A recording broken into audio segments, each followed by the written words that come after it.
let me explain what this is. As you can see, it's literally like just a layer of fat everywhere. And inside is like dry aged meat with spices.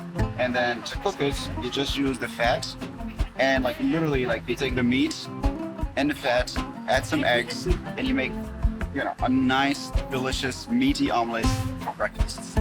And this is lekhlie, and it's from Fez.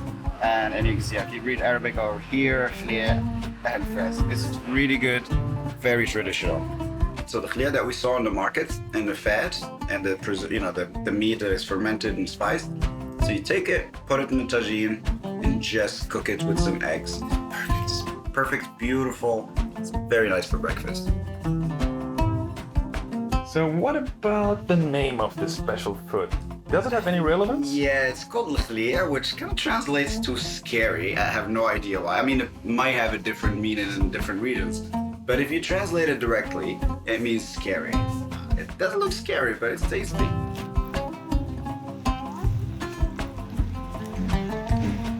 It's so good. Honestly, that's really amazing. Benny? You should try it. Still good? Still good name. This is Amlou, which is a very interesting mix of argan oil, honey, almonds. It's very delicious, very nutty. It's like nutty, oily, and a touch of sweet. This is very nutty. It's very nutty. Nutty, oily. It matches well with the other stuff, the sweets and coffee and things. Yeah, I think with the tea, it's pretty good. It's nice. Nice. All right, you approve? I approve. Once more. Benny.